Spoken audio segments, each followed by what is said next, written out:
لله نحمده ونستعينه ونستغفره ونؤمن به ونتوكل عليه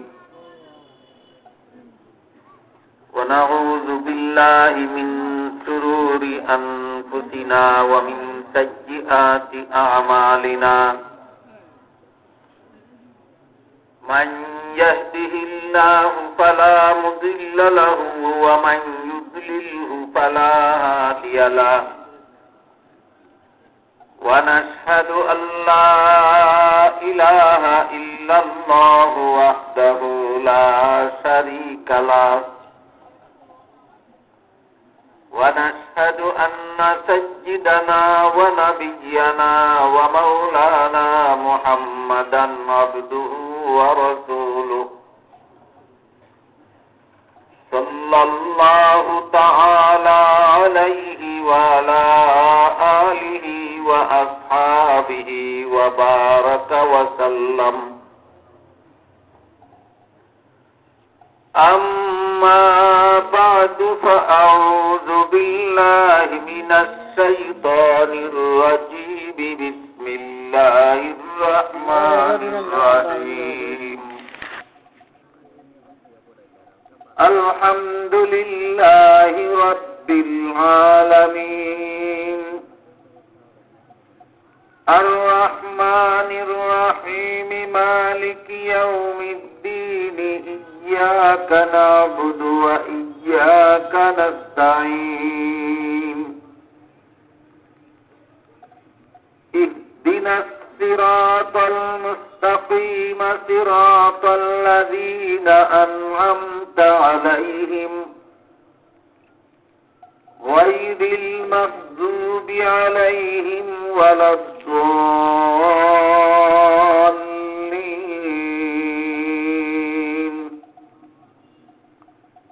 بارك الله لنا ولكم بالقرآن العظيم ونفعنا وإياكم بالآيات والذكر الحكيم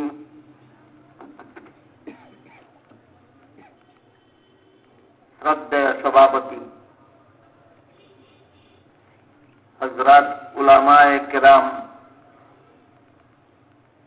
বিভিন্ন এলাকা থেকে আগত সর্বস্তরের মুসলমান ভাইয়েরা আমার ও আমার পর্দানিসীন মা ও বোনেরা, ঘোষণা শুনেছেন, বিজ্ঞাপনেও দেখে থাকবেন, আমার নামে সূরায়ে ফাতিহা উল্লেখ করা হয়েছে। এই ফাতিহার তাফসীর থেকে কিছু কথা আপনাদেরকে শোনাবার জন্য। এই সূরার অনেক নাম আছে, এর মধ্যে একটা নাম জনসাধারণের মধ্যে বেশি পরিচিত, আর একটা নাম শিক্ষিতদের মধ্যে বেশি পরিচিত। এই সূরার যে নাম জনসাধারণের মধ্যে বেশি পরিচিত, এই নামটা হলো আলহামদু সূরা, আর যে নামটা শিক্ষিতদের মধ্যে বেশি পরিচিত সেই নামটা হলো সূরাতুল ফাতিহা। এই সূরার এক নাম আলহামদু সূরাও আছে, এই সূরার এক নাম সূরাতুল ফাতিহাও আছে। তেমনি ভাবে এই সূরার আরেক নাম আছে উম্মুল কুরআন। উম্মুল কুরআন এর অর্থ হইল সমস্ত কোরআনের মূল, অর্থাৎ সমস্ত কোরআনে আল্লাহ যত বিষয় বিস্তারিতভাবে বর্ণনা করেছেন, সবগুলি বিষয় অতি সংক্ষেপে এই সূরাতুল ফাতিহার ভিতরে বর্ণনা করেছেন।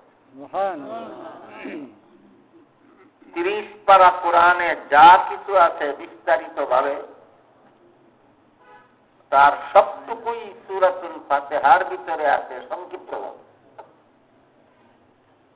এই কথাটা যারা সঠিকভাবে বুঝতে পেরেছেন তাদের বুঝতে অসুবিধা হবে না যে সূরাতুল ফাতিহার তাফসীর হলো 30 পারা কোরআন। সূরাতুল ফাতিহার ব্যাখ্যা হলো 30 পারা কোরআন। এই কথাটা মুফাসসিরিন কেরাম তাফসীরের কিতাবে পরিষ্কার ভাষায় উল্লেখ করে। তারা যে ভঙ্গিতে বর্ণনা করেছেন সেটা হলো বিসমিল্লাহির রহমানির রহিম এর ব্যাখ্যা হলো সূরাতুল ফাতিহা, আর সূরাতুল ফাতিহার ব্যাখ্যা হলো 30 পারা কোরআন। 30 পারা কোরআনের ব্যাখ্যা হলো রাসূলের লক্ষ লক্ষ হাদিস, আর রাসূলের লক্ষ লক্ষ হাদিসের ব্যাখ্যা হলো 4 ইমামের 4 মাযহাব।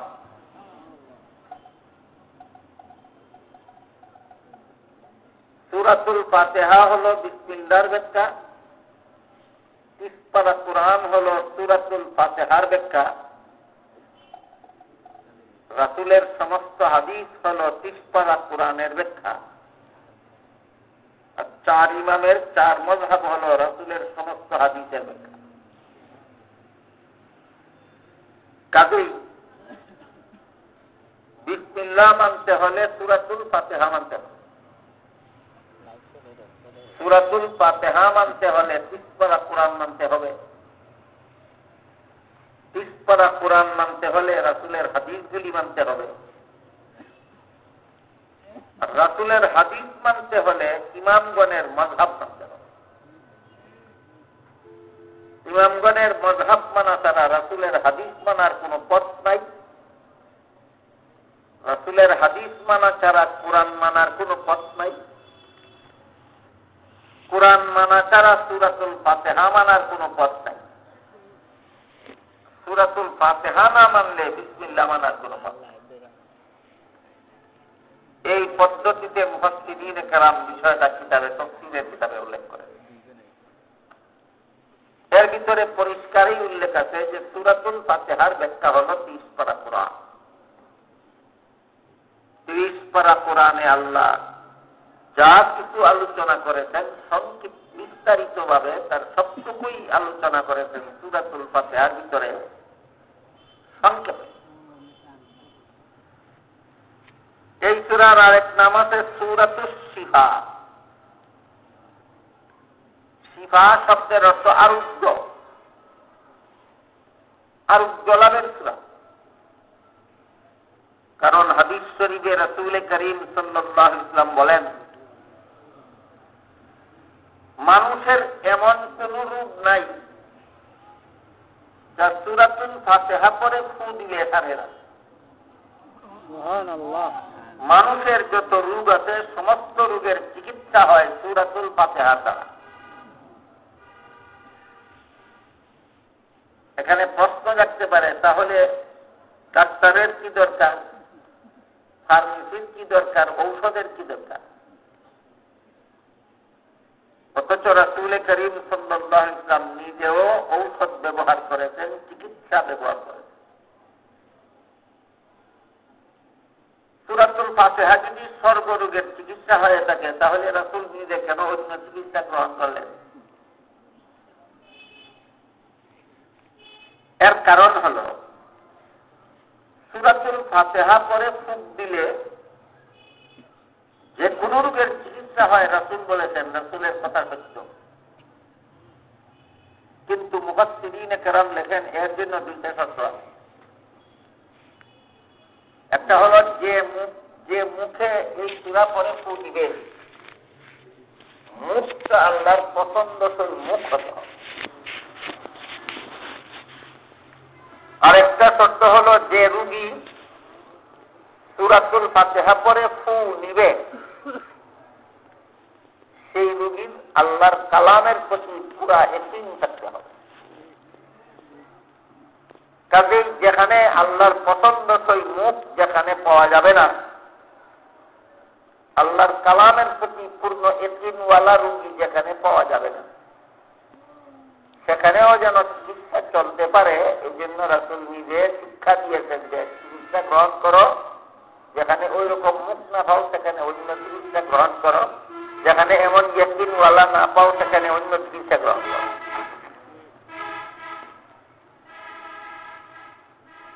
এই সূরার আরেক নাম আছে সূরাত সূরাতু তালিমিল মাসআলা। তালিমুল মাসআলা এর অর্থ হলো আল্লাহর কাছে দোয়া করার নিয়ম পদ্ধতি শিক্ষা দেওয়ার সূরা। এই সূরার ভিতরে আল্লাহ বান্দাকে শিক্ষা দিয়েছেন কোন নিয়মে আল্লাহর কাছে দোয়া করবে। আমার দৃষ্টিতে এই নামের তাৎপর্যটা বোঝা আমাদের সমস্ত মুসলমানদের জন্য বর্তমান সমাজের বেশি দরকারি, বেশি উপকারী। কোন নিয়মে আল্লাহর কাছে দোয়া করবে, দোয়া করতে হবে, নিয়মটা আল্লাহ শিক্ষা দিয়েছেন এই সূরার ভিতরে। এই জন্য সূরার নাম রেখেছেন আল্লাহ সূরাতু তালিমিল মাসআলা, দোয়ার নিয়ম শিক্ষা দেওয়ার সূরা। কি নিয়ম শিক্ষা দিয়েছেন আল্লাহ এই সূরার ভিতরে? এই সূরার ভিতরে সর্বমোট 7টি আয়াত।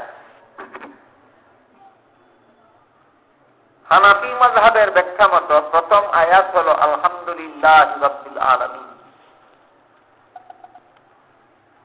আর শাফিঈ মাযহাবের ব্যাখ্যা মতো এই সূরার প্রথম আয়াত হলো বিসমিল্লাহির রহমানির রহিম। বিসমিল্লাহির রহমানির রহিম কে একটা স্বয়ং সম্পূর্ণ এই সূরার আলাদা একটা আয়াত গণলে সূরার আয়াত হয়ে যায় 8টা।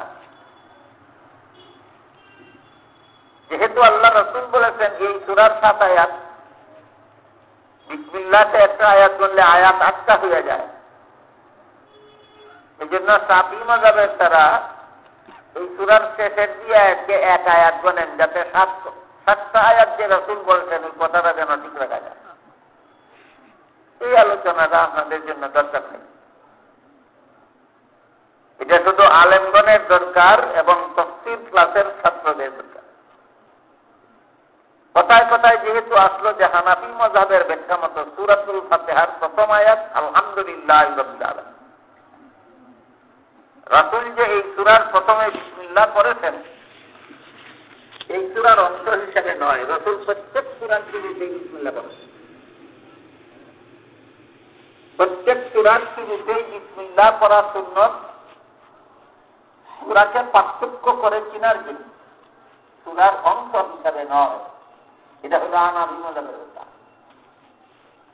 যেমন ভাবে অন্যান্য সূরার শুরুতে বিসমিল্লাহ পড়তে হয়, সূরাকে আলাদাভাবে চিনার জন্য, সূরার অংশ হিসেবে নয়।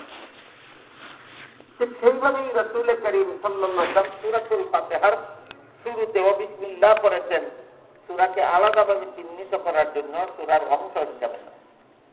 তাই হানাফি মাযহাবের ব্যাখ্যা মতে সূরাতুল ফাতিহার প্রথম আয়াত হলো আলহামদুলিল্লাহি রাব্বিল আলামিন।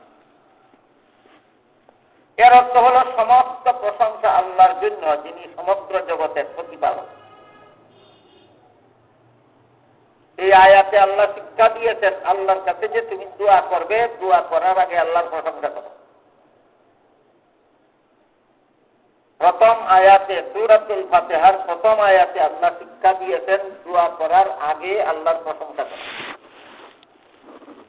2 নম্বর আয়াত হলো আর রহমানির রহিম। এর অর্থ হলো আল্লাহ অত্যন্ত মেহেরবান, অতিশয় দয়ালু। এর মাধ্যমে আল্লাহ শিক্ষা দিয়েছেন, দ্বিতীয় আয়াতের মাধ্যমে শিক্ষা দিয়েছেন দোয়া করার আগে আল্লাহর গুণগান গাও। তৃতীয় আয়াত হলো মালিকি ইয়াউমিদ্দিন, আল্লাহ হাসরের দিনের মালিক। এর মাধ্যমে আল্লাহকে মর্যাদা দেওয়া হয়। 3 নম্বর আয়াতে আল্লাহ শিক্ষা দিয়েছেন দোয়া করার আগে আল্লাহকে সম্মান করো। প্রথম আয়াতে শিক্ষা দিয়েছেন প্রথমে আল্লাহর প্রশংসা করো। দ্বিতীয় আয়াতে শিক্ষা দিয়েছেন তারপরে আল্লাহর গুণগান গাও। তৃতীয় আয়াতে শিক্ষা দিয়েছেন আল্লাহকে মর্যাদা দাও। চতুর্থ আয়াত হলো ইয়াকা না'বুদু ওয়া ইয়াকা নাস্তাঈন। এর অর্থ হলো একমাত্র তোমারই ইবাদত করি এবং তোমার কাছেই সাহায্য চাই। এর মাধ্যমে আল্লাহ শিক্ষা দিয়েছেন 4 নম্বর আয়াতের মাধ্যমে শিক্ষা দিয়েছেন আল্লাহর কাছে যে তুমি দোয়া করবে, আর আল্লাহ যে তোমার দোয়া কবুল করবেন। কেন? আল্লাহর কাছে দোয়া করার কি অধিকার আছে তোমার? আর কোন কারণে আল্লাহ তোমার দোয়া কবুল করবে। যদি আল্লাহর সাথে তোমার কোনো সম্পর্কই না থাকে তাহলে তো তোমার দোয়া করারও অধিকার নাই, আল্লাহ কবুল করারও দরকার নাই। তুমি যদি আল্লাহর কাছে দোয়া করার অধিকার চাও আর আল্লাহর পক্ষ থেকে যদি কবুল হতে চাও তাহলে তোমার বলতে হবে আল্লাহর সাথে তোমার সম্পর্কটা কি। ৪র্থ নম্বর আয়াতে আল্লাহ শিক্ষা দিয়েছেন যে আল্লাহর কাছে তুমি দোয়া করবে, যে আল্লাহর কাছ থেকে তুমি দোয়া কবুল হোক দিতে চাও, যে আল্লাহর সাথে তোমার সম্পর্কটা কি বলতে হবে। ইয়াকা নাবুদুর ভিতরে আল্লাহ সেই সম্পর্ক শিক্ষা দিয়েছে। একমাত্র তোমারই ইবাদত করি, এর মানে হলো তুমি আমাদের মাবুদ, আমরা তোমাদের বান্দা। তুমি আমাদের মনিব, আমরা তোমার গোলাম। বুঝে থাকতে বলুন তো আল্লাহর সাথে বান্দার সম্পর্ক কি? মনিব গোলামের সম্পর্ক। আল্লাহর সাথে বান্দার সম্পর্ক কি? তিনি আমাদের মনিব, আমরা তার গোলাম। গোলামে মনিবের কাছে না চাইলে কার কাছে চাই? আর মনিবে গোলাম রে না দিলে আর কারে দিবে? কাজেই তিনি যেহেতু আমাদের মনিব আর আমরা যেহেতু তার গোলাম, এই জন্য আমরা তার কাছে চাওয়া ছাড়া আর কারো কাছে চাওয়ার জায়গা নাই। আর তিনিও গোলাম রে দয়া না করলে আর কাকে দয়া করে? তাই ৪ নম্বর আয়াতে আল্লাহ শিক্ষা দিয়েছেন আল্লাহর সাথে যে তোমার গোলাম মনিবের সম্পর্ক, এই কথাটা স্বীকার করো। এরপরে বলো তুমি কি দোয়া করতে চাও, তুমি কি প্রার্থনা করতে চাও, তুমি আল্লাহর কাছে কি চাও, তারপরে বলো। তাই ৫ নম্বর আয়াতে বলা হয়েছে ইহদিনাস সিরাতাল মুস্তাকিম, আমাদেরকে সোজা পথ দেখাও। এইটাই হলো আসল দোয়া। সূরাতুল ফাতিহার ভিতরে বান্দা একটা কথার দোয়া করেছে আল্লাহর কাছে যে আমাদেরকে সোজা পথ দেখাও। তুমি যে আল্লাহর কাছে চাইলে যে আল্লাহ তোমাকে সোজা পথ দেখাবেন, চাওয়ার জন্য কিছু আদব কায়দা আছে, আগে রক্ষা করো। ১ নম্বর আদব হলো আল্লাহর প্রশংসা করো। ২ নম্বর আদব হলো আল্লাহর গুণ গাও। ৩ নম্বর আদব হলো আল্লাহকে মর্যাদা দাও। ৪ নম্বর আদব হলো আল্লাহর সাথে তোমার সম্পর্ক কি বলো। এতটুকু কথা বুঝে থাকলে একটু দয়া করে বলুন তো আল্লাহর সাথে আপনাদের কি সম্পর্ক? মনিব গোলামের সম্পর্ক। জীবনে কোনোদিন ভুলে যাবেন না। আল্লাহ হলেন আমাদের মনিব আর আমরা হলাম আল্লাহ গোলাম। গোলামে মনিবের কাছে না চাইলে আর কার কাছে? আর মনিবে গোলাম রেনা দিলে আর কারে দিবে? এই মনিব গোলামের সম্পর্কের কারণে আমরা দোয়া করার অধিকার পেলাম। এই ৪টা হইল দোয়া করার নিয়ম, দোয়া করার আদব। আসল দোয়া হইল ৫ নম্বর আয়াত ইহদিনাস সিরাতাল মুস্তাকিম, আমাদেরকে সোজা পথ দেখাও। এই আয়াতের ব্যাখ্যা প্রসঙ্গে মুফাসসিরিনে কেরাম লিখেছেন যে আল্লাহ যেহেতু এই সূরার মধ্যে শিক্ষা দিয়েছেন দুয়ার শুরুতে আলহামদুলিল্লাহ বলার জন্য, এই কারণে দুয়ার শুরুতে আলহামদুলিল্লাহ বলা। আলহামদুলিল্লাহ কথার দ্বারা দুয়া শুরু করা সুন্নাত। এটা নিয়ম, এটা পদ্ধতি, আল্লাহ শিক্ষা দিয়েছে। আমরা অনেকেই না জানার কারণে আর অনেকে খেয়াল না থাকার কারণে আলহামদুলিল্লাহ কথার দ্বারা দোয়া শুরু করি না। আমরা আল্লাহুম্মা আমিন বলে দোয়া শুরু করি। এটা ভুল পদ্ধতি। আল্লাহুম্মা আমিন বলে দোয়া শুরু করতে আল্লাহ শিক্ষা দিচ্ছেন না। আল্লাহ আলহামদুলিল্লাহ বলে দোয়া শুরু করা শিক্ষা দিচ্ছেন। আল্লাহুম্মা আমিন অর্থ হে আল্লাহ কবুল করো। আল্লাহুম্মা আমিন অর্থ হে আল্লাহ কবুল করো। আল্লাহুম্মা আমিনের অর্থ যদি বুঝে থাকেন তাহলে বলুন তো আপনি বলার আগেই কবুল করবেন না বলার পরে? শুরুতে আল্লাহুম্মা আমিন বলার যুক্তিটা কি? তুমি তো এখনো কিছু বলোই নাই, তুমি কি কবুল করবে না? আগে বলো, তারপরে আমিন কও। এই কারণে আল্লাহুম্মা আমিন বলে দোয়া শুরু করা সুন্নত পরিপন্থী, সুন্নতের খেলা। নিয়ম ছাড়া দোয়া করলেও কি দোয়া কবুল হওয়ার আশা করা যায় না। এই কারণে দোয়ার নিয়ম শিক্ষা দরকার। এই জন্যই বলেছিলাম এই নামের তাৎপর্যটা বোঝা আমাদের সমাজ বেশি উপকারী, বেশি দরকারি। এখানে আল্লাহ দোয়া করার নিয়ম পদ্ধতি শিক্ষা দিয়েছেন, আদব কায়দা শিক্ষা দিয়েছেন। আল্লাহ শিক্ষা দেওয়া নিয়ম পদ্ধতিতে দোয়া করা দরকার, আল্লাহ শিক্ষা দেওয়া আদব কায়দা মতো দোয়া করা দরকার। এই আমিন শব্দটা হইল দোয়া শেষ করার পরে কথা। এই জন্য সূরাতুল ফাতিহা পরে শেষ করার পরে আমিন বলা সুন্নাত। সূরা ফাতিহা শুরু করার আগে আমিন বলা সুন্নাত না শেষ করার পরে? এর মাধ্যমে আল্লাহ কি শিক্ষা দিলেন? আমিন দুয়ার শুরুতে আমিন বলা সুন্নাত নয়, দুয়ার শেষে আমিন বলা সুন্নাত। দুয়ার শুরুতে আলহামদুলিল্লাহ বলা সুন্নাত, দুয়ার শেষে আমিন বলা সুন্নাত। আমরা দুটা সুন্নাত লঙ্ঘন করি দোয়া করার সময়। শুরু করার সময় বলি আল্লাহুম্মা আমিন, আর শেষ করার সময় বলার কথা ছিল আমিন, এই সময় বলি লা ইলাহা ইল্লাল্লাহ। এখানে লা ইলাহা ইল্লাল্লাহ আনফিট, ফিট না, এটা আনফিট। লা ইলাহা ইল্লাল্লাহ দুয়ার শেষে ফিট হয় না, দুয়ার শেষে আমিন ফিট হয়। আমিন হইল দুয়ার শেষ কথা, আর আলহামদুলিল্লাহ হইল দুয়ার শুরুর কথা। এই পদ্ধতিতে দোয়া করার জন্য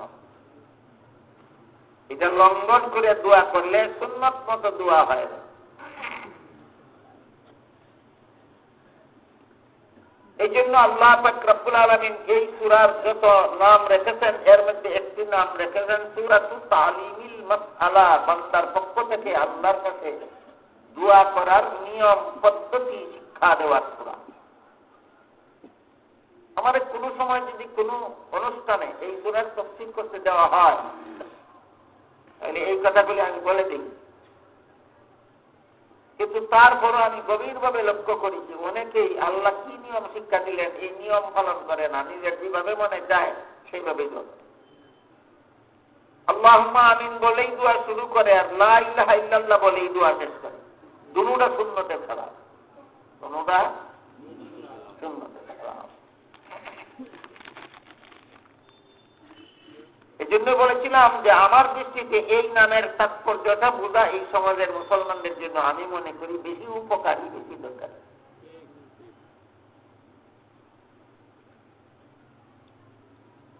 গেল ৫ নম্বর আয়াত, ইহদিনাস সিরাতাল মুস্তাকিম, আমাদেরকে সোজা পথ দেখাও। ৬ নম্বর আয়াত এবং ৭ নম্বর আয়াতে কি আছে? সেখানে নতুন কোনো কথা নাই, শুধু দুয়ার ব্যাখ্যা। আমাদেরকে সোজা পথ দেখাও, এই কথার ব্যাখ্যা আছে ৫ নম্বর আয়াতে, এই কথার ব্যাখ্যা আছে, এই কথার ব্যাখ্যা আছে ৬ নম্বর আয়াতে আর ৭ নম্বর আয়াতে। আমি আবার বলি, যারা আয়াতের সিরিয়ালগুলি মনে রাখতে পারেননি তারা একটু লক্ষ্য করুন।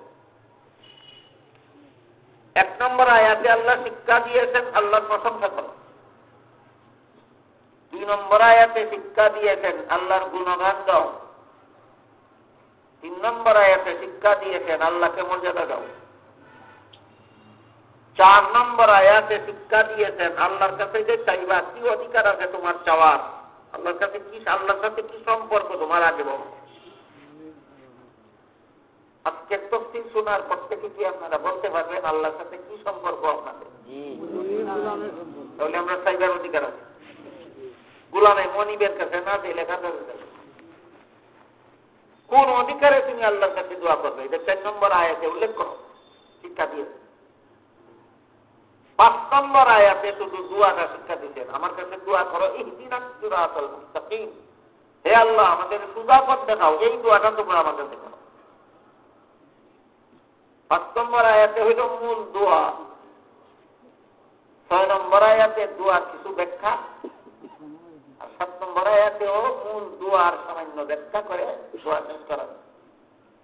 শেষ করার পরে আমিন বলা সুন্নত করে দেওয়া হয়েছে, শিক্ষা দেওয়া হয়েছে যে দোয়া শেষে আমিন বলা সুন্নত।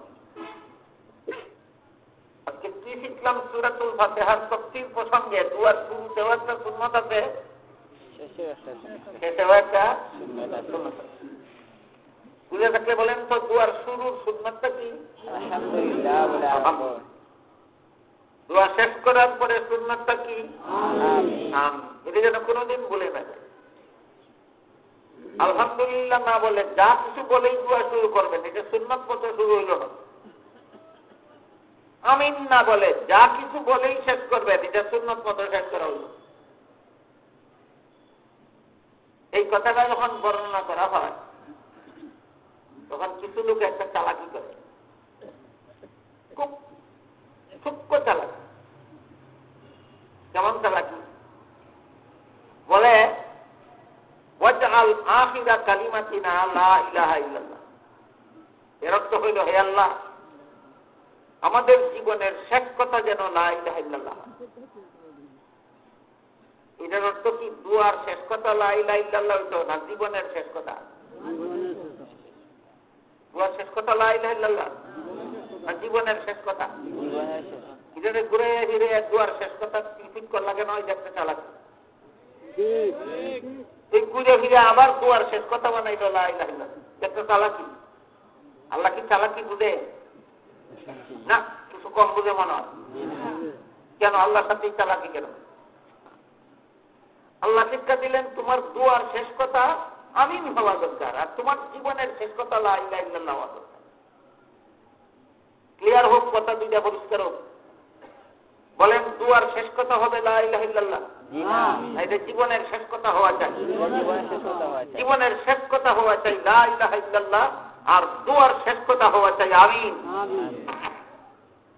জগা খিচুড়ি বানাবার চেষ্টা করবে না, চালাকি করবেন না। আল্লাহ আপনাদের চেয়ে বেশি চালাকি দিবে।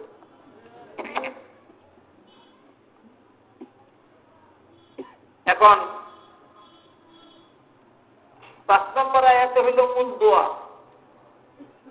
৬ নম্বর আয়াতে দোয়ার কিছু ব্যাখ্যা, আর ৭ নম্বর আয়াতে দোয়ার কিছু ব্যাখ্যা। তাহলে মূল দোয়াটা হইল ৫ নম্বর আয়াত। কি আয়াতটা? ইহদিনাস সিরাতাল মুস্তাকিম। এর অর্থ আমাদের সুদাবদ্ধতা। আমি একটু পরে বলার চিন্তা করতেছি যে সুদাবদ্ধ বলতে আল্লাহ কি বুঝাইছে, খেয়ে যাওয়ার পর, কই যাবার পর সুদাবদ্ধতা কি। এই 3টা কথা আমি আজকে আলোচনা করার চেষ্টা করবো ইনশাআল্লাহ। আগেই বলেছি সূরাতুল ফাতিহার ব্যাখ্যা হইল 30 পারা কোরআন। 30 পারা কোরআন বুঝে শেষ করলে সূরা ফাতিহার তাফসীর বুঝে শেষ হইব। কখন তাই সম্ভব? আজকে রাত্রে সম্ভব, সারা জীবনের দরকার। কাজে সাগর নামলে তো কুল কিনারা হওয়া যেত।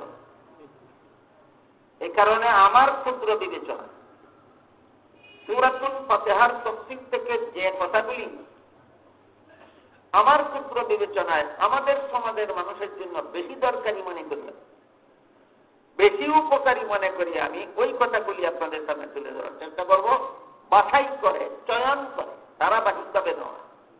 ধারাবাহিক তাফসীর শুরু করলে আলিফ লাম মিম থেকে তাফসীর শুরু করতে হবে, আর মিনাল জিন্নাতি ওয়ান নাস পর্যন্ত গিয়ে সূরাতুল ফাতিহার তাফসীর শেষ করতে হবে।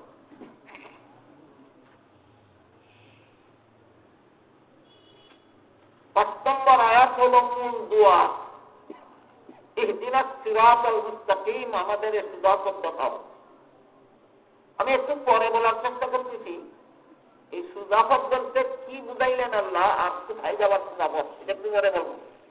আরো যে 2টা আয়াত রয়েছে, 6 নম্বর আয়াতে সুদাপথের ব্যাখ্যা, কিছু ব্যাখ্যা 6 নম্বর আয়াতে আছে, আর কিছু ব্যাখ্যা 7 নম্বর আয়াতে। 6 নম্বর আয়াতে সুদাপথের যে ব্যাখ্যা উল্লেখ করা হয়েছে সেটা হইল সিরাতাল লাযীনা আনআমতা আলাইহিম, তোমার ওই সমস্ত বান্দারা যে পথে জীবন যাপন করেছে সেই পথটাই সুদাপথ। এখানে সুদাপথে কিছু ব্যাখ্যা আসলো কিনা? হে আল্লাহ, তোমার ওই সমস্ত বান্দারা যে পথে জীবন যাপন করেছে সেই পথটাই সুদাপথ, সেদিকে আমাদের দেখাও। ওই সমস্ত বান্দারা তারা যাদেরকে তুমি নিয়ামত দান করো, সুদা তর্জমা হইল তোমার নিয়ামত প্রাপ্ত বান্দারা যেই পথে জীবনযাপন করেছে সেই পথটাই সুদা পথ, সেই পথটাই আমাদের দেখাও। আল্লাহর নিয়ামত প্রাপ্ত বান্দারা যে পথে জীবনযাপন করেছেন সেই পথটাই আমাদের সকলের জন্য সুদা পথ। এই সুদা পথটা দেখাও বলে আল্লাহর কাছে দোয়া করা। গায়রিল মাগদুবি আলাইহিম, যারা তোমার অভিশাপ প্রাপ্ত, ওয়ালাদ-দাল্লিন, যারা তোমার নিয়ামত প্রাপ্ত তাদের পথ দেখাও। যারা তোমার অভিশাপ প্রাপ্ত নয়, যারা পথভ্রষ্ট নয়। 7 নম্বর আয়াতে বলতে হলো যারা তোমার অভিশাপ প্রাপ্ত নয়। 7 নম্বর আয়াতের শেষের অংশের অর্থ হইল যারা পথভ্রষ্ট নয়। তাইলে একদল মানুষের পথ সুদা পথ, যাদের 3টা গুণ। 1 নম্বর গুণ হলো এরা আল্লাহর নিয়ামত প্রাপ্ত। 2 নম্বর গুণ হলো এরা আল্লাহর অভিশাপ প্রাপ্ত নয়। 3 নম্বর গুণ হলো এরা অভিশপ্ত নয়। যে সমস্ত বান্দারা পথভ্রষ্ট নয়, অভিশপ্ত নয়, বরং আল্লাহর নিয়ামত প্রাপ্ত, এরা যেই পথে জীবনযাপন করে গেছে দুনিয়ায় সেই পথটাই সারা দুনিয়ার সমস্ত মানুষের জন্য সুদাপথ। এটার নামে সিরাতে মুস্তাকিম। আল্লাহর কাছে এই সিরাতে মুস্তাকিমের দোয়া করার জন্য আল্লাহ আমাদের শিক্ষা দিয়েছে। এখন প্রশ্ন জাগে যে আল্লাহর নিয়ামত প্রাপ্ত বান্দা কারা? আল্লাহর নিয়ামত প্রাপ্ত বান্দা 4 দল। বুঝে থাকলে একটু দয়া করে বলুন তো কত দল মানুষ আল্লাহর নিয়ামত প্রাপ্ত বান্দা? এই 4 দলের প্রতি সুদাপথ, এদের প্রতি আমাদেরকে চলা উচিত। এই 4 দলের নাম উল্লেখ করেছেন আল্লাহ অন্য আয়াতে। সেখানে আল্লাহ বলেন মান ইউতিইল্লাহা ওয়ার রাসূলা ফাউলাইকা মাআল্লাযীনা আন'আমাল্লাহু আলাইহিম মিনান নাবিয়্যিনা ওয়াস সিদ্দীকিনা ওয়াস শুহাদা'i ওয়াস সালিহিন। যারা দুনিয়াতে আল্লাহর হুকুম নবীর তরিকা মতে জীবনযাপন করবে, এরা জান্নাতে 4 দল নিয়ামতপ্রাপ্ত বান্দাদের সাথে জীবনযাপন করবে। ওই নিয়ামতপ্রাপ্ত বান্দাদের 4 দল এটা আল্লাহ ওই আয়াতে উল্লেখ করছে। 4 দলের প্রথম দলের নাম নবীগণ, দ্বিতীয় দলের নাম সিদ্দিকগণ, তৃতীয় দলের নাম শহীদগণ, চতুর্থ দলের নাম সালেহগণ। অর্থ করে বুঝবেন, আগে দলের নাম মনে রাখুন। 4 দলের পথ সুদাপথ। 4 দলের পথ চলার নাম হেদায়েতের পথে চলে। 4 দল মানুষ আল্লাহর নিয়ামত প্রাপ্ত। প্রথম দলের নাম নবীগণ, দ্বিতীয় দলের নাম সিদ্দিকগণ, তৃতীয় দলের নাম শহীদগণ, চতুর্থ দলের নাম সালেহগণ। এই 4 দলের কথা বলা হয়েছে সূরা ফাতিহার মধ্যে সিরাতাল্লাযীনা আন'আমতা আলাইহিম বলে।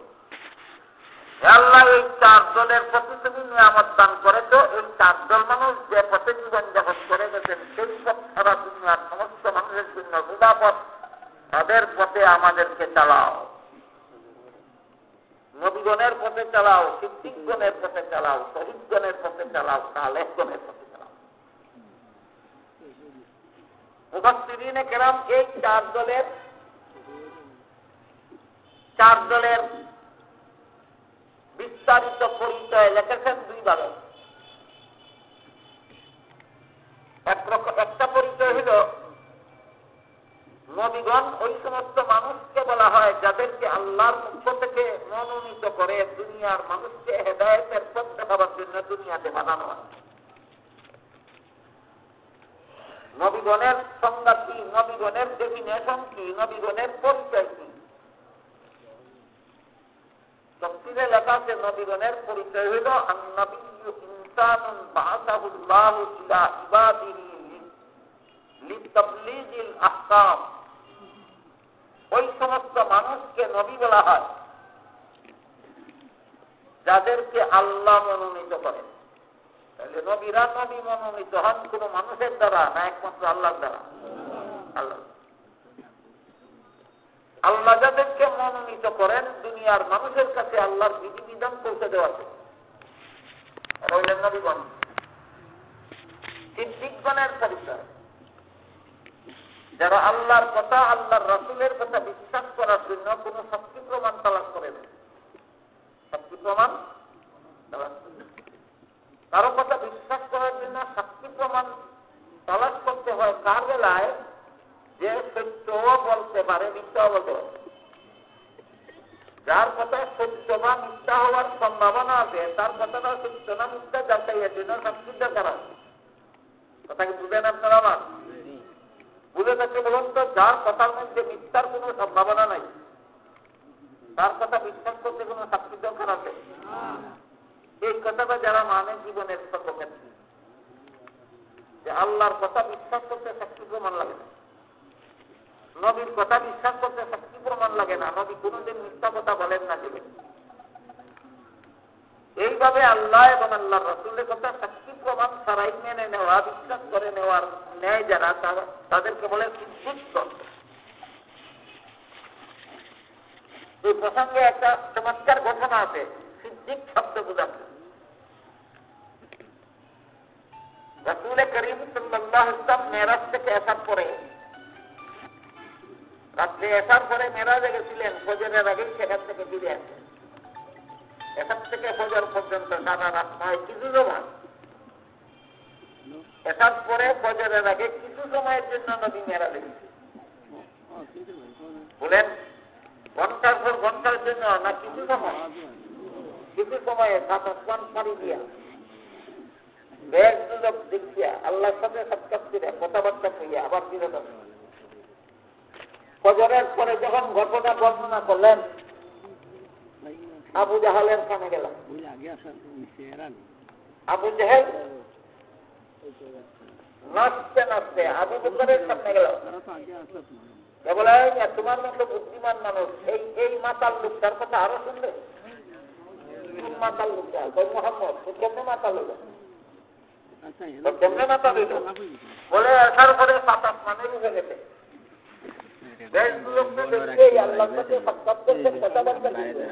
আবার কিছু সময়ের মধ্যে আবার পৃথিবীতে ফিরে আসছে, এমন মাতলামি কথা বলতেছে, আরো বিশ্বাস করবে তুমি? আবু বকর বলেন তিনি কি কথা বলতেন? আবু জাহেল বলে আসামার সাথে নিজের কানে শুনবে। আবু বকর বলেন না, তিনি যদি বলে থাকেন আমার শোনারও দরকার নাই, বুঝারও দরকার নাই, সাক্ষীরও দরকার নাই, প্রমাণেরও দরকার নাই। রসুল বলে থাকে আমি এমনি মেনে নিব বিনা প্রমাণে। আল্লাহ এবং আল্লাহ রসুলের কথা আবু বকরের মতো যারা মেনে নিতে পারে এদেরকে সিদ্দিক বলা হয়। এই দিনের ঘটনার থেকে আবু বকরের উপাধি হয় সিদ্দিক। বুঝতে পারছেন বিষয়? তাহলে ইসলামের পরিভাষায় সিদ্দিক কাকে বলে? যে আবু বকরের মতো আল্লাহ এবং আল্লাহ রসুলের কথা মানতে কোনো সাক্ষী প্রমাণ তালাশ করে না। আল্লাহ এবং আল্লাহ রসুলের কথা মানতে কোনো সাক্ষী প্রমাণ তালাশ করে। আমি জানি না আপনারা অবগত আছেন কিনা, আপনারা যে সমাজে বাস করেন এই সমাজে লক্ষ লক্ষ নামদারি মুসলমান আছে যারা সাক্ষী প্রমাণের দ্বারা সাব্যস্ত হইলে আল্লাহর কথা মানতে চায় না, এলে মানতে চায় না। যারা সাক্ষী প্রমাণের দ্বারা যুক্তির দ্বারা প্রমাণ হইলে পরে আধুনিক বিজ্ঞানের দ্বারা সাব্যস্ত হইলে পরে রাসূলের কথা মানতে চায়, নাইলে মানতে চায় না।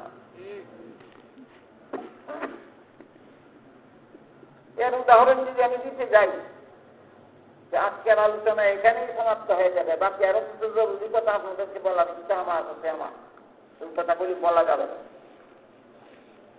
এই জন্য আমি সেদিকে যাচ্ছি না, শুধু স্মরণ রাখুন আল্লাহ বলেছেন আমার বুঝে আসুক বা না আসুক আল্লাহ ঠিকই বলেছেন। অন্তত এতটুকু যদি বিশ্বাস করতে পারেন তাহলে আপনার ইমান থাকবে। আপনি যদি যাচাই করতে যান আল্লাহর কথাটা সঠিক না বেশি, ইমানের লেশ মাত্র থাকবে না। এই কথা রাসূল বলেছেন বলে নিশ্চিতভাবে প্রমাণিত। আমার যুক্তিতে ধরা পড়ুক বা না পড়ুক, রাসূল কিছুই বলেছেন যদি মেনে নিতে পারেন তবেই শুধু আপনি মুসলমান হতে পারেন, তা না হলে আপনি ইসলামের লেশ মাত্র আপনার মধ্যে নাই। আমার ধারণা মতে আমাদের সমাজের অল্প শিক্ষিত এমনকি অশিক্ষিত মুসলমানেরা পর্যন্ত নির্ভেজাল ইমানদার, নির্ভেজাল বড় বড় শিক্ষিতদের ইমানে গুণে ধরেছে। কিভাবে আমি আপনাদেরকে বুঝাই। অল্প শিক্ষিত অশিক্ষিত মুসলমানেরা বলে আমরা যুক্তি বুঝি না, তর্ক বুঝি না, জ্ঞান বিজ্ঞান দর্শন বুঝি না, আমরা সাক্ষী প্রমাণ বুঝি না, আমরা একটা কথাই বুঝি, আল্লাহ যা বলেছে ঠিকই বলেছে। যত বড় অশিক্ষিতই হোক মুসলমানের ইমান নির্ভেজাল ইমানই চাই, যত বড় অশিক্ষিত হোক। যে বলে আমি বুঝি আর না বুঝি, আল্লাহ যা বলেছে ঠিকই বলেছে, এই নির্ভেজাল ইমানদার, তার ইমানে কোনো ভেজাল নাই। যত বড় মূর্খ মুসলমান হোক, যে বলে আমি বুঝি আর না বুঝি, রাসূল যা বলেছেন ঠিকই বলেছেন, সে নির্ভেজাল ইমানদার। এই জন্য আমি বলেছি যে আমার ধারণা মতে আমাদের সমাজের অশিক্ষিত অল্প শিক্ষিত মুসলমানের ইমান কিন্তু নির্ভেজাল। অনেক শিক্ষিত মুসলমান আছে, এদের ইমানে ভেজাল আছে, ইমানে ভেজাল। ইমানে ভেজাল কেমন? সামান্য একটা উদাহরণ দিচ্ছি আপনাকে। আল্লাহ পাক রব্বুল আলামিন পবিত্র কোরআনের সূরা নিসা এর 11 নম্বর আয়াতে বলেন, ওয়ালিযাকারি মিসলু হাজ্জিল উনসায়াইন। পিতামাতা মারা গেলে পিতামাতার যে সম্পদে ছেলে ভাবে অংশ, মেয়ে ভাবে এক অংশ। কেন তো শুনলেন না? আরো শোনেন। ইসলামের বিধান মতে মা বাবা মারা গেলে মা বাবার সম্পদে ছেলে ভাই 2 অংশ, মেয়ে ভাই 1 অংশ। এমন হাজার হাজার শিক্ষিত মুসলমান বাংলাদেশে আছে যারা বলে এই অধিকার কেন? ছেলের যেই বাপের সন্তান, মেয়ে সেই বাপের সন্তান। ছেলের মুখ আছে খাওয়ার দরকার, মেয়েরও মুখ আছে খাওয়ার দরকার। ছেলের শরীর আছে পোশাকের দরকার, মেয়েরও শরীর আছে পোশাকের দরকার। ছেলের জীবনযাপনের জন্য বাড়ি ঘরের দরকার, মেয়েরও জীবনযাপনের জন্য বাড়ি ঘরের দরকার। এমত অবস্থায় একই মা বাবার সন্তান হওয়া সত্ত্বেও ছেলে 2 অংশ, মেয়ে এখন ছেলেকে 2 অংশ দিয়া মেয়েকে 1 অংশ দিলে এটা নারীদের প্রতি অবিচার হয়। নাউযুবিল্লাহ পরে করবেন, আগে বলুন এমন নারী পুরুষের সমান অধিকার কথা বলে কিনা বাংলাদেশের কোন শিক্ষিত মুসলমান? একটার অন্য নয়, একটার অন্য। আল্লাহ তোর যুক্তি কম বুঝে? তোমার মাথায় যে পরিমাণ যুক্তি আছে আল্লাহ এর থেকে কিন্তু কম বুঝে? আল্লাহর বিধানের বিরুদ্ধে যুক্তি কেন? বিনা যুক্তিতে যারা মানতে পারে তারাই মুমিন মুসলমান। তবে আপনাদের জন্য আমার ধারণা মতে যুক্তির জবাব দরকার নাই। ওই সমস্ত পণ্ডিতদের জন্য যুক্তির জবাব দরকার। এখানে কোনো পণ্ডিত থাকলে না থাকলে না থাকুক, আপনারা শুনে রাখলে এমন পণ্ডিতের সম্মুখীন যদি কোনোদিন হক থাকে জবাবটা বলে দেবে। আল্লাহর বিধান মতে ছেলের জীবনে খরচের খাত আছে 3টা। ছেলেকে লালন পালনের দায়িত্ব বাবার উপর বর্তায় যতদিন নাবালক থাকবে ততদিন।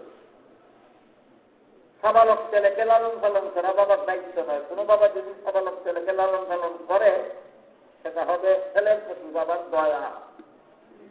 বলেন দায়িত্ব না দয়া? কাজেই ছেলের জীবনে সাবালক হওয়ার পর থেকে নিজের লালন পালনের খরচের খাত আছে একটা। ছেলে যেদিন বিয়ে করবে এর পর থেকে বউ ফলার দায়িত্বের খাত আছে আরেকটা। যখন ছেলের ঘরে সন্তানাদি হবে এখন সন্তানাদি ফলার দায়িত্ব আছে আরেকটা। বুঝে থাকলে বলেন ছেলের জীবনে খরচের খাত কটা? অংশ পাইছে খরচ আছে 3টা, অংশ পাইছে 2টা। এখন ছেলের কথা, এবার আসেন মেয়ের কথা। মেয়ের জীবনে খরচের কোনো খাতই নেই। বিয়ার আগ পর্যন্ত লালন পালন বাপের দায়িত্ব, বিয়ার পর থেকে মরণ পর্যন্ত লালন পালন স্বামীর দায়িত্ব। নিজের লালন পালনের দায়িত্বও নাই, স্বামী ফেলার দায়িত্বও নাই, নিজের সম্পদের দ্বারা সন্তান ফেলার দায়িত্বও নাই। খরচের খাতই নাই, ধ্বংস পাইছে একটা। এবার বলুন, যার 3টা খরচ আছে সে 2 অংশ ভাইকে বেশি ভাই, না যার খরচ নাই মুঝে হয় 1 অংশ ভাইকে বেশি ভাই? কত খন্ডিতি কেন? আল্লাহর বিধানের বিরুদ্ধে এত খন্ডিতি কেন? এইরকম পণ্ডিত যে পণ্ডিত ক্লিয়ার করে একটারও ইমান থাকে না। এই জন্য সিদ্দিক কারে কয় ভালো করে বুঝে নেওয়ার দরকার। সিদ্দিক কথা পত্রিকায় বলেছিল, সিদ্দিক এটা কোনের কথা বুঝে থাকলে বলুন তো, সিদ্দিক কারে কয়? যে আল্লাহর কথা যুক্তিসঙ্গত হইলে মানে আর মেলে মানে না। হ্যাঁ, আল্লাহর কথা রাসূলের কথা, যুক্তি নাই, প্রমাণ নাই, সাক্ষী নাই, কোনো কিছু নাই। যা আল্লাহ যা বলেন ঠিকই বলেন, আমার বুঝা না বুঝার কথা নেই। আমি বুঝলেও আল্লাহর কথা ঠিক আছে, না বুঝলে আল্লাহর কথা ঠিক আছে।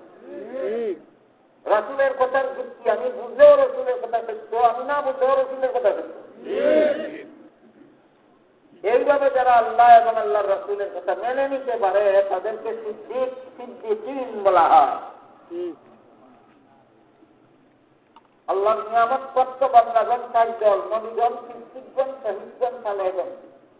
নবীগণের পরিচয় আল্লাহর পক্ষ থেকে মনোনীত হয়ে যারা দুনিয়ার মানুষের কাছে আল্লাহর বিধান পৌঁছে দেন, তারা নবীগণ।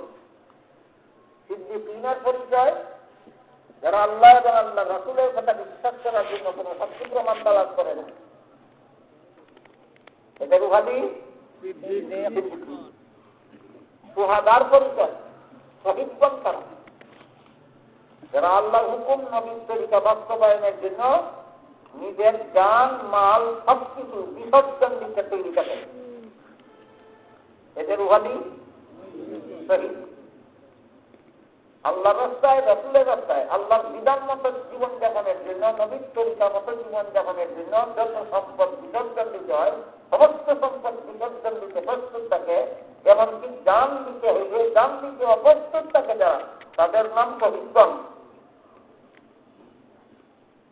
সালেহগণ তারা, যারা আল্লাহর বিধান এবং নবীর তরিকা মতো জীবন যাপন করে, তাদেরকে সালেহগণ বলা হয়। 4 দলের পরিচয় বুঝে থাকতে এবার বলুন, এই 4 দল আল্লাহর নিয়ামত প্রাপ্ত বান্দা। এরা যে পথে জীবন যাপন করেছে সেই পথটাই সারা দুনিয়ার সমস্ত মানুষের জন্য বিবাদত। আয় আল্লাহ, এই 4 দলের পথে আমাদেরকে চালাও। এটা হইল পুরা হাতে আর মূল দোয়া। গেল 4 দলের এক পরিচয়। 4 দলের আরেক পরিচয় আছে, যা যে সকলের জন্য বুঝা সহজ নয় এবং সকলের জন্য বুঝা খুব একটা দরকারি হল।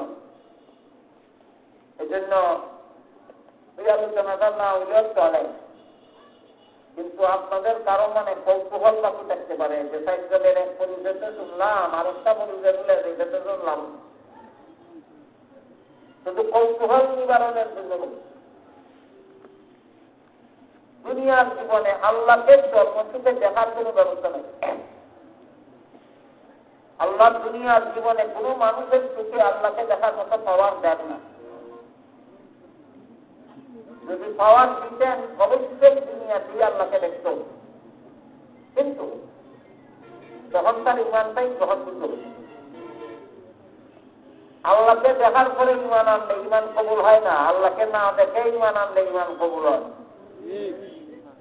কথাটা বুঝলে মানে এবার বলুন, দুনিয়ার জীবনে আল্লাহ আমাদের চোখে আল্লাহকে দেখার মতো পাওয়ার না দিয়ে আমাদেরকে বঞ্চিত করলেন, তাই ইমান কবুল হওয়ার ব্যবস্থা করলেন। এই কথাটাও সমস্ত মুসলমানের জীবন বর্মনে রাখা দরকার। দুনিয়া দুনিয়ার জীবনে আল্লাহকে দেখার মতো পাওয়ার আমার চোখে না দিয়ে আল্লাহ আমার ইমানটাকে গ্রহণযোগ্য হওয়ার ব্যবস্থা করে। এই কারণে দুনিয়াতে জন্মসুখে আল্লাহকে কেউ দেখতে পাবে না। অন্তর সুখে সাইকেল মানুষে আল্লাহকে দেখে দুনিয়াতে। বলেন কোন সুখে দেখে না, কোন সুখে দেখে?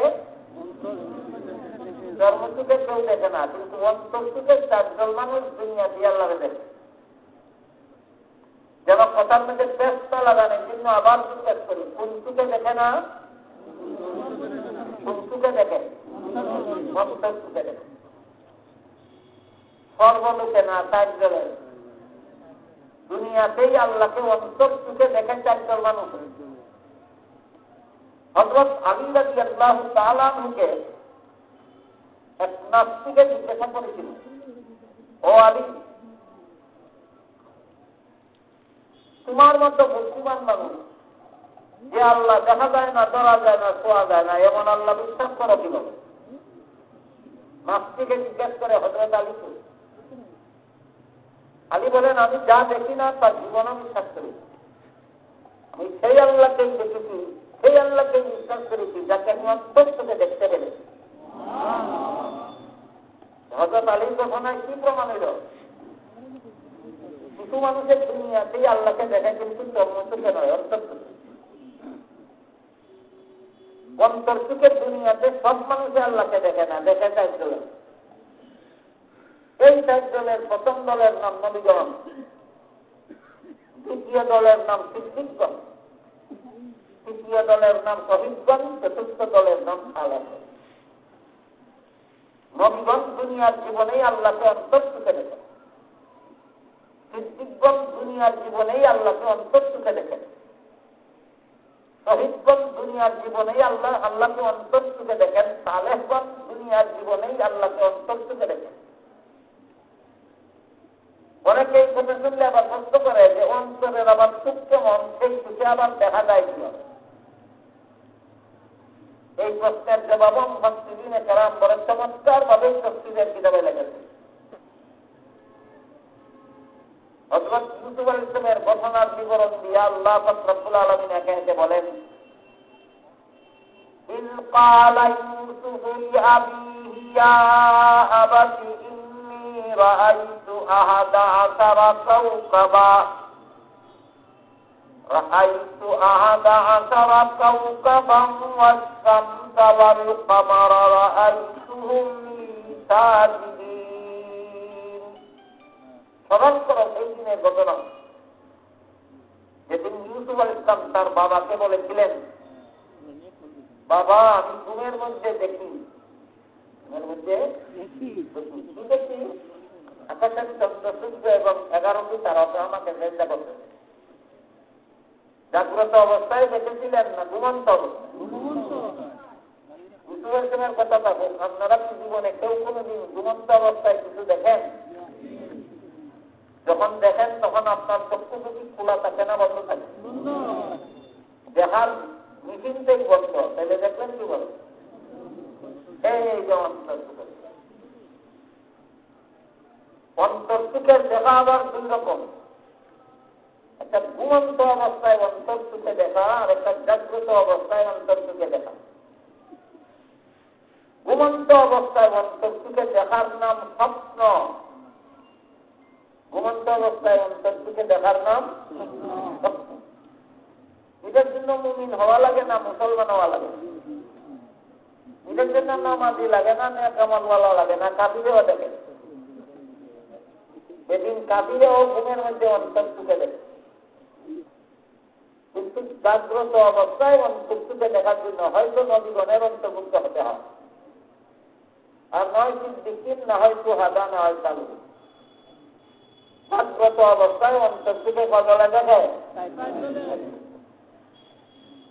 জাগ্রত অবস্থায় অন্তর সুখে দেখার নাম স্বপ্ন নয়, এই দেখার নাম মুশাহাদা। দেখার নাম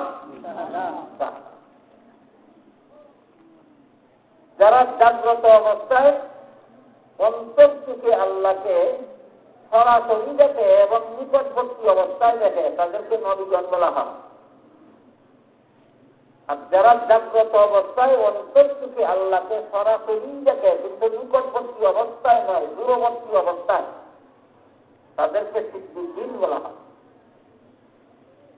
আর যারা জাগ্রত অবস্থায় অন্তর থেকে আল্লাহকে সরাসরি দেখে না, কোনো কিছুর মাধ্যমে দেখে, যেমন আপনার চেহারাটা আপনি নিজে সরাসরি দেখতে পারেন না, আয়নার মাধ্যমে দেখেন। বলেন আপনার চেহারা আপনি সরাসরি দেখতে পারেন না, আয়নার মাধ্যমে। ঠিক যারা জাগ্রত অবস্থায় অন্তর থেকে আল্লাহকে দেখে সরাসরি না, কোনো কিছুর মাধ্যমে, কোনো কিছুর মাধ্যমে আল্লাহ কেমনে দেখা যায়, এটা বোঝাবার জন্য আবার আরেকটা বর্ণনা হবে। হযরত ইমাম আবু হানিফা রাহমাতুল্লাহি আলাইহিকে নাস্তিকেরা বলেছিল, এই নিয়া দেখা যায় না, ধরা যায় না, ছোঁয়া যায় না, আল্লাহকে বিশ্বাস করো, এটা কি প্রমাণ করে দিতে পারে? ইমাম আবু হানিফা বলেন নাস্তিকের দলে তারিখ বহাসের তারিখ গেলেন নির্ধারিত টাইম সাব্যস্ত হইল, স্থান সাব্যস্ত হইল। তারিখের দিন নাস্তিকের দল নির্ধারিত জায়গায় উপস্থিত, আবু হানিফা অনুপস্থিত। নাস্তিকরা বসে বসে গল্প গুজব করে, কয় মোল্লা প্রমাণ করতে পারবে না যে আল্লাহ দেখা যায় না, এমন আল্লাহ আছে প্রমাণ করতে পারবে না, এই জন্য মোল্লা ভাবছে। অনেক টাইম লস করে ইমাম আবু হানিফা উঠতে বলেন, টাইম মতো উঠতে দিলেন না, অনেক টাইম লস হওয়ার পর নাস্তিকেরা বলে বহস করে হইব, আগে কল দিন ঘুরে যেতে না, সময় পার ঘুরে যেতে না। আবু হানিফা বলেন, আমি আসার পথে একটা নদী, এটা পার হওয়ার কোনো ব্যবস্থা নেই, এই জন্য আমাদের নাস্তিকেরা পার হওয়ার ব্যবস্থা না হলে তুমি পার হইলে কি যাবে? তিনি বলেন, পার হওয়ার কোনো ব্যবস্থা নাই, এই জন্য আমি নদীর পরে দাঁড়াইছিলাম। কিছুক্ষণ পরে দিকে একটা গাছ নিজে নিজে চিরে তক্তা হয়ে গেছে। তক্তাগুলি নিজে নিজে একটার সাথে আরেকটা জোড়া লেগে নৌকা হয়ে গেছে। নৌকাটা আমার সামনে ফিরেছে, আমি নৌকাতে করেছি, নৌকা ওপর থেকে এবারে আমাকে পৌঁছে দিয়েছে। ও আবু হানিফা, এতদিন ভাবতাম তুমি মোল্লা কিছু না কিছু বুঝেছিল, আজকের কথায় বোঝা গেল তোমার মাথায় বুঝার মতো কোনো যোগ্যতাই নেই। আবু হানিফা বলেন, কেন? দুনিয়ার কোন কাজ কি করা পিতারা নিজে নিজে ফিরে সপ্তাহ হয়? দুনিয়ার কোন সপ্তাহ কি নিজে নিজে জোড়া লেগে নৌকা হয়? দুনিয়ার কোন নৌকা কি মাটি ছাড়া নদীর এপার থেকে সেপার যায়? তখন আবু হানিফা জবাব দিলেন, গরনা মুমকিন কিস্তিরাত্তান খুদবহুদ, গরনা মুমকিন কিস্তিরাত্তান খুদবহুদ, কয়বে মুজিদ খালকে আয়াত তার ওয়াজুদ। একটা গাছ যদি করা পিছাড়া নিজে নিজে শিখতে পারে না, সবটা হতে পারে। কতগুলি কাঠের খন্ড যদি নিজে নিজে জোড়া লেগে নৌকা হতে পারে না, একটা নৌকা যদি মাটি ছাড়া নদীর এপার থেকে সেপার যেতে পারে না, এই বিশাল জগৎটা চালক ছাড়া কিভাবে চলতে পারে? ওই চালকটা কি চলবা না আল্লাহ? অন্তর থেকে এইভাবেই আল্লাহকে দেখা যায়, অন্তর থেকে এইভাবেই আল্লাহকে দেখা যায়। যারা অন্তর থেকে আল্লাহকে কোনো কিছুর মাধ্যমে দেখে, এরা যদি নিকটবর্তী অবস্থায় দেখে এদেরকে কোন বলে সহিষ্ণ, আর এরা যদি দূরবর্তী অবস্থায় দেখে এদেরকে বলে খালেক। তাহলে 7 জনের পরিচয় 2 ভাবে যতভাবেই পরিচয় করে, এই 4 দল মানুষ হইল আল্লাহর নিয়ামত প্রাপ্ত বান্দা। সূরাতুল ফাতিহার 5 নম্বর আয়াতে যে আপনারা আল্লাহর কাছে দোয়া করেন, ইহদিনাস সিরাতাল মুস্তাকিম, আমাদেরকে সুদাপথ দেখাও। এই সুদাপথ বলতে কোন পথ? 4 দল মানুষ যে পথে জীবনযাপন করতে সেই পথ। এখানে এতক্ষণে বললেন কিনা সুদাপথ বলতে কোন পথ? 4 দল মানুষ যে পথে জীবনযাপন করতে, নবীগণ যে পথে জীবনযাপন করেছেন, শিক্ষকগণ যে পথে জীবনযাপন করেছেন, শহীদগণ যে পথে জীবনযাপন করেছেন, সালেহগণ যেই পথে জীবনযাপন করেছেন, এই পথটাই সারা দুনিয়ার সমস্ত মানুষের জন্য জান্নাতে পৌঁছার সুদাপথ। বলেছিলাম 3 প্রশ্নের জবাব জানা দরকার। 1 নম্বর সুদাফত চলতে কোনটা? এতক্ষণে সেটা আপনার সামনে তুলে ধরে বলুন, সুদাফত চলতে কোন পথ? সাইকেল মানুষ যে পথে জীবন যাপন করছে এটাই সুদাফত। বুঝলেন কিনা? সূরাতুল ফাতিহার 5 নম্বর আয়াতে যে আল্লাহ শিক্ষা দিলেন আমার কাছে এইভাবে দোয়া করো, ইহদিনাস সিরাতাল মুস্তাকিম, হে আল্লাহ আমাদেরকে সুদাফত দেখাও। এখানে 3টা কথা জরুরি হচ্ছে যে আমাদের সকলের জানা দরকার, বোঝা দরকার, জীবনভর মনে রাখা দরকার। 1 নম্বর সুদাফত কোনটা? সাইকেল মানুষ যে পথে জীবন যাপন করছে সেই পথ সুদাফত। 2 নম্বর, কার জন্য সুদাফত? দুনিয়ার সমস্ত মানুষের জন্য সুদাফত। কার জন্য সুদাফত? দুনিয়ার সমস্ত মানুষের জন্য সুদাফত। 3 নম্বর, কোথায় যাওয়ার সুদাফত? জান্নাতে যাওয়ার সুদাফত। দেখেন 3 প্রশ্নের জবাব পরিষ্কার দিলেন। সূরাতুল ফাতিহার 5 নম্বর আয়াতে আল্লাহ আমাদেরকে শিক্ষা দিয়েছেন তোমরা সুদাফত চাও আমার কাছে, সুদাফতে পরিচালনার দোয়া করো। এই জন্য আমরা বলি ইহদিনাস সিরাতাল মুস্তাকিম, আমাদেরকে সুদাফত দেখাও। এই সুদাফত বলতে কোন পথ, কে যাওয়ার পথ, কোথায় যাওয়ার পথ? 3 প্রশ্নের জবাব ক্লিয়ার হয়েছে কিনা নাকি বলেন? সুদাফত বলতে কোন পথ? সাইকেলে সেই পথে জীবন যাপন করেছে সেই পথ। কার জন্য সুদাফত? দুনিয়ার সমস্ত জীবিত মানুষের জন্য সুদাফত। যারা সুদাফতে উঠবার আগেই মারা গেছে, যারা নবীগণের পথের প্রতীক না হয়, যারা সিদ্দিকগণের পথের প্রতীক না হয়, যারা শহীদগণের পথের প্রতীক না হয়, যারা সালেহগণের পথের প্রতীক না হয়ে মহিলা গেছে, এদের জন্য আর কোন সুদাফত নাই। এদের জন্য আর কোন সুদাফত নাই। এদের বুঝে থাকতে বলুন, মরাদের জন্য সুদাফত না দুনিয়ার জিন্দাদের জন্য সুদাফত? হ্যাঁ, দুনিয়ার জিন্দাদের জন্য সুদাফত। আমার কথা বুঝে থাকতে বলুন তো, ডক্টর আহমদ শরীফ সুদাফতের প্রতীক হয়েই মারা গেছে? সুদাফতের প্রতীক হওয়ার আগেই মারা গেছে। আবু জাহাল আগেই মারা গেছে। ফেরাউন, নমরুদ, কারুন, হামান, সাদ্দাত, এদের জন্য আর কোন সুদাফত নেই। এদের জন্য আর কোন। এবার বলুন সুদাফত আছে কার জন্য? দুনিয়ার জীবিত মানুষদের জন্য। দুনিয়ার জীবিত মানুষদের জন্য সুদাফত। 3 নম্বর প্রশ্ন হল কোথায় যাওয়ার সুদাফত? হ্যাঁ, জান্নাতে যাওয়ার। জান্নাতে যাওয়ার সুদাফতের একটা ইতিহাস আছে, বলবো সেটা? আল্লাহ পাক রব্বুল আলামিন আদম হাওয়াকে জান্নাতে দিয়ে বলেছিলেন, ইয়া আদম কুন আনতা ওয়া যাওজুকাল জান্নাতা ওয়া কুলা মিনহা রাগাদান হাইতু শিতুমা ওয়া লা তাকরাবা হাযিহি শাজারাতা ফাতাকুনা মিনাজ যালিমিন। হে আদম হাওয়া, জান্নাতের যেখানে ইচ্ছা সেখানে বসবাস করে, সব রকমের ফলমূল খাও, শুধু একটা গাছের ফল খেতে নিষেধ করেছি। কেন তো শুনলেন না? আরো শোনাতেন। কিন্তু ইবলিস ধোঁকা দিয়ে আদম হাওয়াকে নিষিদ্ধ গাছের ফল খাওয়াই। এই নিষিদ্ধ গাছের ফল খাওয়ার কারণে আল্লাহ আদম হাওয়াকে জান্নাত থেকে বের করেছেন। অতীতে কোনো না কোনো বছরে এই ঘটনা আমি আপনাদেরকে সবিস্তারে বলেছি। এই জন্য আজকে শুধু মূল কথাটা সংক্ষেপে বলতে চাই। আদম হাওয়াকে যখন আল্লাহ জান্নাত থেকে বের করে পৃথিবীতে পাঠাচ্ছিলেন, তখন বলেছিলেন, হে আদম হাওয়া আর হে আদম হাওয়ার নেক্সট জেনারেশন, ভবিষ্যৎ সন্তান।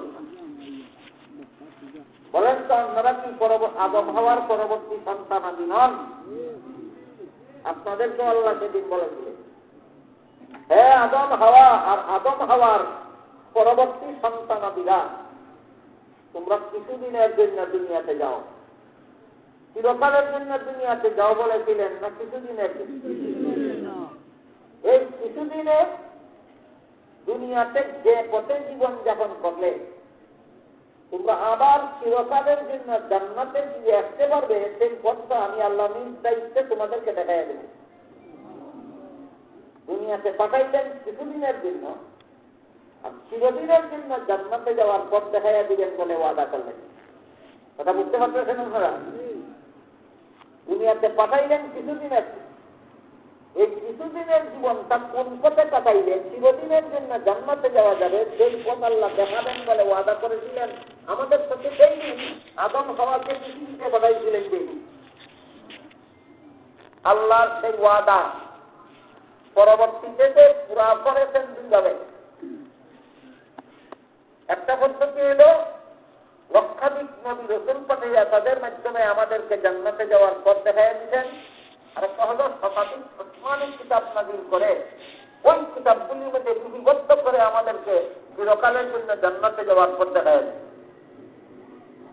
এই পথটাকে কোরআনের ভাষায় বলা হয়েছে সিরাতে মুস্তাকিম। এই পথটাকে কোরআনের ভাষায় বলা হয়েছে, এই পথের দোয়া করতে বলা হয়েছে সিরাতুল বাকারা। এজন্য আল্লাহ সূরার নাম রেখেছেন সূরাতুল তালিমিল মাসআলা। আল্লাহর কাছে দোয়া করার নিয়ম পদ্ধতি শিক্ষাদানের সূরা। কোন নিয়মে দোয়া করবে এবং আল্লাহর কাছে কি চাইবে, তুমি কি দোয়া করবে? আল্লাহর কাছে দোয়া করবে আমাদেরকে আবার চিরকালের জন্য জান্নাতে যাওয়ার সুযোগ দাও, আমাদেরকে আবার যেন আমরা জান্নাতে যেতে পারি এবং চিরকালের জন্য যেন জান্নাতে যেতে পারি, সেই সুযোগটা আমাদেরকে দেখাও।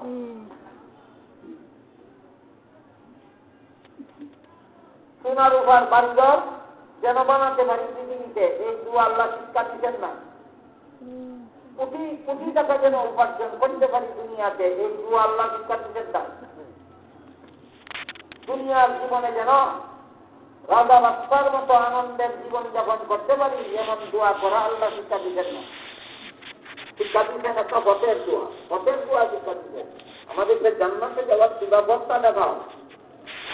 ওয়াতে অনেকটা জিনিস যেটা মানুষকে হারাইতে খুঁজে কিন্তু বাইরে দেখানো হইতে এখানে ঢালাইয়া যায়, বদ ঠান্ড করে আবার ফিরিয়া যায়, বুঝে নিতে বড় কথা। পথ হারাইলে শুকায়, পাইলে নেয় না, হারাইলে শুকায়, পাইলে নেয় না, দেখানো যেখানে ফিরিয়া যায় দুবারই। এমন একটা জিনিসের দোয়া শিক্ষা দিলেন কেন যেটা পাইলে নেয় না। এই প্রশ্নের জবাবটা আমি আপনাদেরকে একটা উদাহরণ দিয়ে বুঝেছিলাম। এক ব্যক্তি সৌদি আরব চাকরি করার জন্য যাইতে চায় দালাল দপ্তর। দালালে জাল ভিসা দিয়ে বানিয়েছে, বলেন অরিজিনাল ভিসা দিয়ে বানিয়েছে না জাল ভিসা? এখানে গিয়ে আর খুব ধরা পড়ছে, ধরা খাইয়া পুলিশে দিছে সৌদি আরবের জেলখানা। একদিন সৌদি বাচ্চা জেলখানা পরিদর্শন করতে গেল, যা দেখে এক বাঙালি তার দেশের জেলখানা। জিজ্ঞাসা করলো তুই কেমনি আমার দেশের জেলখানা পাইলে? বলে এমনি এমনি আইছি। বাচ্চা কয়েক ঠিক আছে যে এমনি আইস। আমি বাচ্চা আজকে যখন পরিদর্শন করতে আসলাম আর তোর আমার সাথে যখন তোর দেখা হইল, তুই আমার কাছে কি চাস? তখন বলবো তোমার জেলখানার মধ্যে আমি চিন্তা কষ্ট করি ভালো একটা কমলি দিয়ে যাও না, ফ্লোরটা তুই একটা পালঙ্গের ব্যবস্থা করো না, মশায় কামড়ায় মশারি দেও না, আমার দেশ দিদা দেবার সব কাম দেওয়া যাও। চিন্তা করবো দেশ দিদে দেবার সব কাম দেখো, আর কোনটা চাই না তোমার।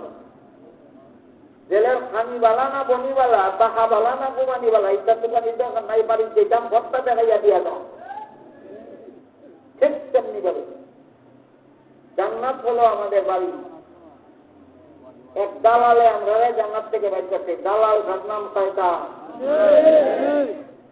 বাড়ি আমরা হল বার করতে দালালে বন্দি গিয়া গিয়া দুনিয়ার জেলখানা। দয়া হিরা মালিকে হয় তোমার সাথে আমার কিন্তু কথা আছে, বলে কিতা চাও? কইতাম বলে জেলখানাত বালা খাইতাম, ব্যবস্থা করে দাও। জেলখানাত আরামে পুরান ঘুমাইতাম, ব্যবস্থা করে দাও। না বাড়ির চাইতাম সবখান দেখাইয়া দাও। এই কারণে আল্লাহ সূরাতুল ফাতিহার ভিতরে এই জেলখানার ভিতরে বালা খাওয়া আর আরামে থাকার কথা দোয়া শিক্ষা দিচ্ছেন না, দোয়া শিক্ষা দিচ্ছেন বাড়ি যাওয়ার বদ্দাখানি দোয়া করো।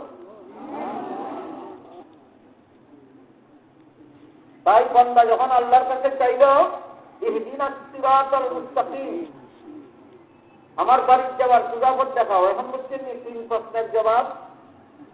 দেখি খেয়ে বুঝলা না, খেয়ে ইয়াদ রাখলা না। বান্দাকে বলো আমাকে সুজাপথ দেখাও, সুজাপথটা কোনটা? তাই জলের ঘর, খেয়ে যাওয়ার ঘর, দুনিয়ার জীবিত মানুষগুলি যাওয়ার ঘর। কোথায় যাওয়ার ঘর? জান্নাতে যাওয়ার। এই সুজাপথের ব্যাখ্যা হইল 6 নম্বর আয়াতের 7 নম্বর আয়াত। মূল দোয়া হইল আমারে আমরা ব্যস্ত যাইবার সুজাপথ দেখাও। হাদিস শরীফে রাসূল করিম সাল্লাল্লাহু আলাইহি ওয়াসাল্লাম বলেন, নামাজের প্রত্যেক রাকাতেই সূরাতুল ফাতিহা পড়ার ব্যবস্থা দেওয়া হবে। প্রত্যেক রাকাতেই সূরাতুল ফাতিহা পড়ার ব্যবস্থা দেওয়া হবে। কারণ এই সূরার ভিতরে এই বান্দা আল্লাহর কাছে আসল জিনিস যেটা চাওয়ার মতো এটা চায়, প্রতিদিনই চায়। যারা যারা নামাজ পড়েন তারা কি এখানে বলুন, ফজরের 2 রাকাত সুন্নাত নামাজের প্রত্যেক রাকাতেই সূরাতুল ফাতিহা পড়েন কিনা? 2 রাকাত ফরজ নামাজের প্রত্যেক রাকাতেই সূরাতুল ফাতিহা পড়েন কিনা?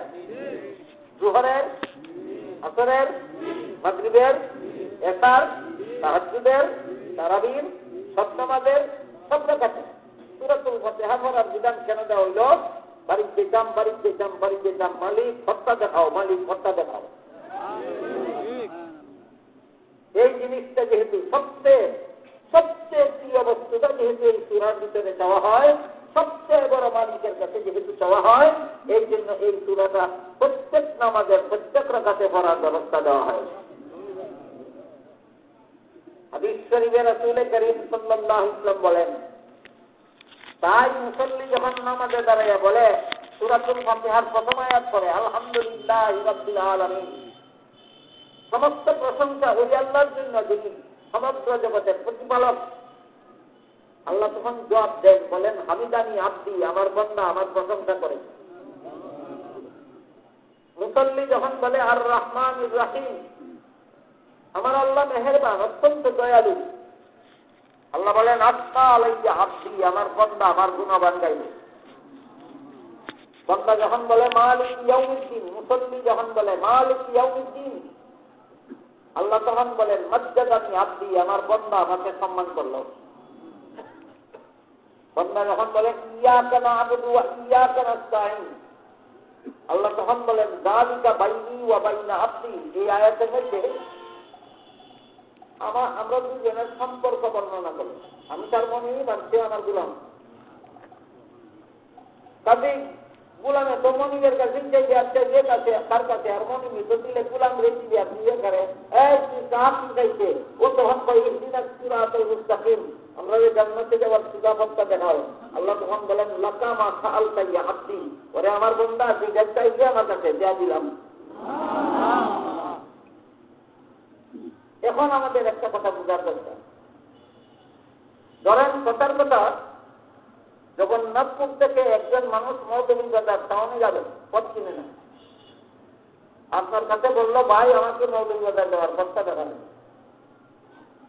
আপনি বললেন এই যে আশরাফুল মাদ্রাসার সামনে দিয়ে উত্তর দিকে যে সিএনজি রাস্তাটা গেছে, এই রাস্তা দিয়ে সোজা যাইছে, দেখা যাইছে তুই মৌলভীবাজার যাবেন। রাস্তাটা দেখাইয়া দিয়া বলতে হবে দেখালাম না দেখাইয়া দেখাইতে এই যে দেখো রাস্তা, এই রাস্তা দিয়া যেতে দেখো। আপনি যদি রাস্তা না দেখাইয়া শুধু বলেন রাস্তা দেখাইলাম, ওইলো দেখানি। বন্দায় যে আল্লাহর কাছে চাইতো ব্যস্ত যেমন সুজাপথ দেখাও, আল্লাহ এখন দেখাইলাম, ওই দেখাইলাম। প্রশ্ন বুঝছেন নি? দেখো আবার বলি, আশরাফুল মাদ্রাসার সামান থেকে এক কথায় মৌলভীবাজার যেতে পথ চিনে না। আপনারা জিগাইল পথ খান আমার চিনাইয়া দেওয়া, দেখাইয়া দেওয়া, দেখাইলাম দেখাইলাম এটা দেখাইল দেখাইয়া দিয়া হওয়ালা বহু যখন রাস্তা ওবাই চিনাইতে দেখো ওটা মৌলভীবাজারের পথ। সূরা ফাতিহার ভিতরে বান্দাকে আল্লাহর কাছে ব্যস্ত যাওয়ার সুযোগ দেখাও হইল আল্লাহ যে প্রত্যেক তোমাদের প্রত্যেক রাখাতে কইলা হামদু করে বারবার কইলা করি বন্দায় হয় দেখাও দেখাও দেখাও আল্লাহ দেখাইলাম ওই দেখাইলাম এই প্রশ্নের জবাবে ভর্তি দিনে কেরাম লেখেন সূরাতুল ফাতিহার ভিতরে আল্লাহর সাথে বন্দার কথার লেনদেন কিসের লেনদেন বন্দায় হয় ব্যস্ত যাওয়ার সুযোগ দেখাও আল্লাহ বলেন দেখাইলেন কোথায় দেখাইলেন আলিফ লাম মিম থেকে আল্লাহ বান্দাকে ব্যস্ত যাওয়ার সুদাফত দেখানো শুরু করেছেন 30 পারা কোরআন থেকে নিয়ে দুনিয়াতে ওয়ার নাস পর্যন্ত দিয়া সুদাফত জানিয়ে